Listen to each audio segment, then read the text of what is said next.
오전 12시 많은 참여 바랍니다.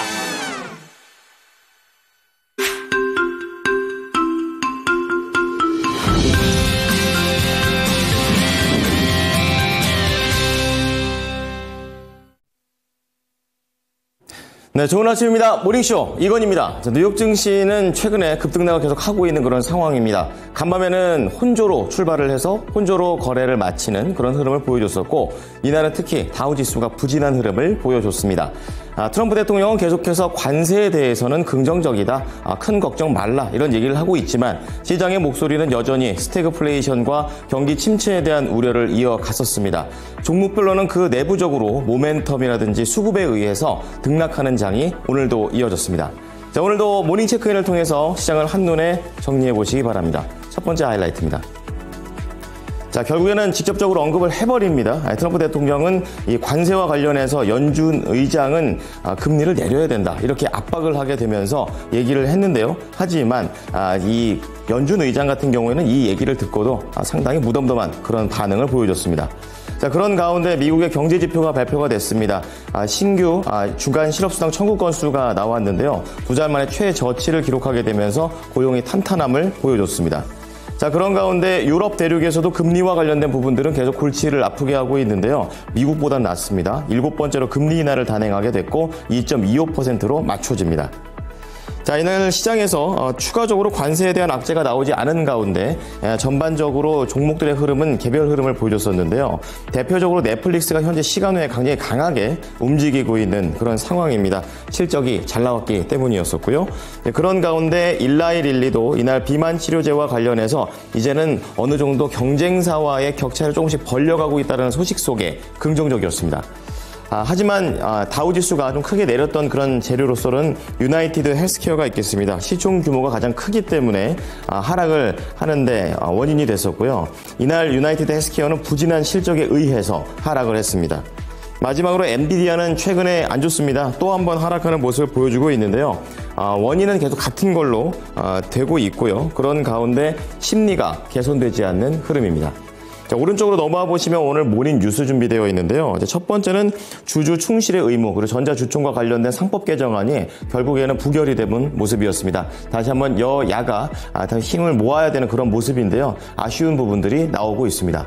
자, 그런 가운데 유럽에서 K방산과 관련해서 약간은 아웃시키려는 그런 신호탄들이 나오고 있는 모습입니다. 수출에 제동이 걸릴지 K방산에 대한 모멘텀 미리 점검하시죠. 자, 그리고 다음으로 볼 것은 나이스 신용평가 쪽에서 롯데그룹에 대한 걱정을 계속하고 있습니다. 석유화학 쪽에서의 부진한 그런 흐름들이 개선되지 않는다라는 것을 이유로 들고 있습니다. 자, 밑으로 내려와 보시면 오늘 세 가지 리포트가 준비가 되어 있는데요.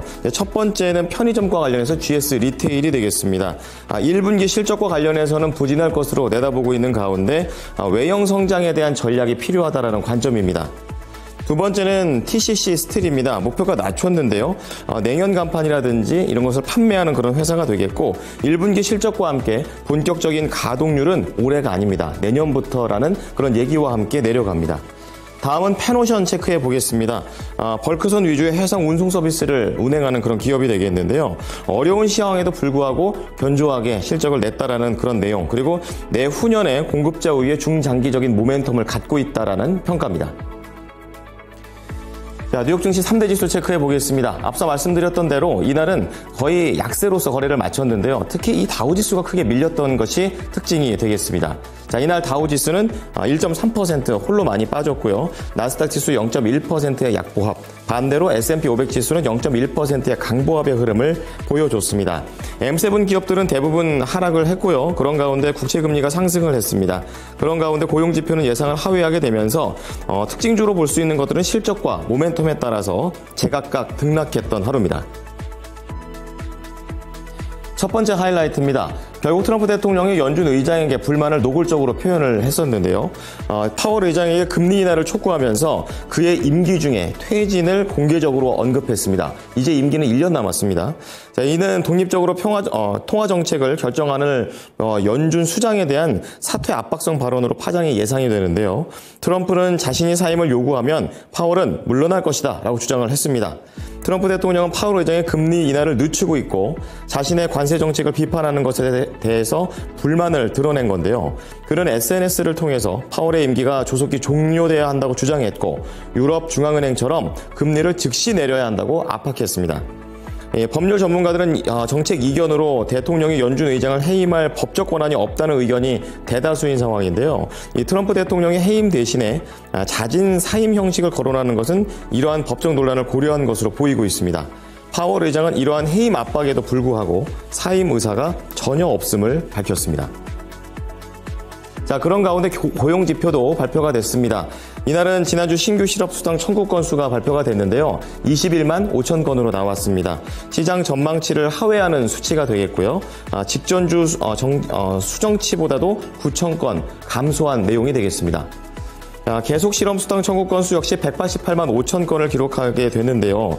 이거 역시 수정치와 전문가 예상치를 모두 웃도는 그런 결과가 되게 되면서 앞서 헤드라인과는 약간은 다른 모습을 보입니다. 최소 2주 이상의 실업수당을 청구하는 이들의 숫자가 증가하게 되면서 아직까지 큰 틀은 변하지 않았다라는 그런 내용이고요. 이 트럼프 대통령의 관세 정책과 연방정부 구조조정의 경제적인 영향이 주목받는 상황에서 실업수당 청구 건수가 낮은 수준을 유지했던 것으로 시장에서는 평가를 했습니다. 파월 연준 의장은 노동시장이 이것과 관련해 여전히 견조하다라고 재차 강조했습니다. 자, 앞서 트럼프 대통령이 유럽처럼 금리를 내려야 된다라고 얘기를 했는데요. 내렸습니다. 유럽 중앙은행이 집행이사회를 열어서 정책 금리를 0.25%포인트로 낮춰 잡았습니다. 2023년 6월 이후 첫 인하를 한 이후에 7번째 인하가 되겠고요. 지난해 9월부터 연속으로 6번째 인하를 했습니다. 미국의 관세 전쟁으로 인해서 세계 경제의 불확실성이 커지면서 유럽 역시 연속적인 금리 인하가 예상되었었는데 거기에 부합하는 내용이었습니다. 예치금리가 2.25%, 이 부분은 인플레이션 저지를 위한 핵심 정책 금리가 되겠고요. 2022년 7월 마이너스 0.5에서 재작년 9월까지 4.5%까지 빠르게 인상을 시켰습니다. 유럽 중앙은행은 인플레이션보다는 경기 부양과 트럼프 전쟁에 대한 이런 것에 대비하기 위해서 금리를 계속해서 관리하고 있는 중이고요. 이날 금리 인하 결정은 이사회의 만장일치로 이루어졌습니다. 자, 이어서 특징주 보겠습니다. 넷플릭스입니다. 실적이 잘 나왔는데요. 매출이 105억 4,300만 달러, 그리고 주당 순이익은 6달러 61센트 기록을 했습니다. 주가가 현재 시간 외에서 상당히 강하게 움직이고 있고 5% 이상의 강세를 띠고 있습니다. 자, 마감할 때도 분위기는 나쁘지 않았습니다. 변동성은 있었지만 1.1% 상승을 했고요. 973달러에서 현재 990달러 근처까지 올라가 있습니다. 다음은 비만 치료제 일라이릴리입니다. 급등했습니다. 다이어트 약 겸 당뇨병 치료제 오포글리프론이라는 물질이 있는데요. 임상 3상에서 안전성도 입증됐고 효과도 입증됐습니다. 이 경쟁사인 노보노디스크의 먹는 약에 관련해서 이 형태 자체가 먹는 약이기 때문에 노보노디스크가 반대로 크게 밀려버렸고요. 주사제가 아닌 이제는 알약의 형태로 패러다임이 바뀌고 있음을 반영했습니다. 자, 일라이릴리 14%나 급등하며 거래를 마쳤습니다. 다음은 다우지수를 끌어내린 시가총액이 가장 큰 유나이티드 헬스케어입니다. 의료보험사가 되겠고요. 실적이 안 좋았습니다. 매출이 1,096억 달러, 예상치를 하회했고 주당 순이익과 연간 전망치도 낮춰 잡았습니다. 실망스러운 실적에 따라서 투자 심리가 크게 위축됐습니다. 이날 유나이티드 헬스그룹은 무려 22%나 급락하게 되면서 454달러까지 주저앉았습니다. 자, 마지막으로 엔비디아입니다. 시세 정도만 알고 계시면 좋을 것 같은데요. 계속해서 하락세가 진정되지 않고 있는 상황입니다.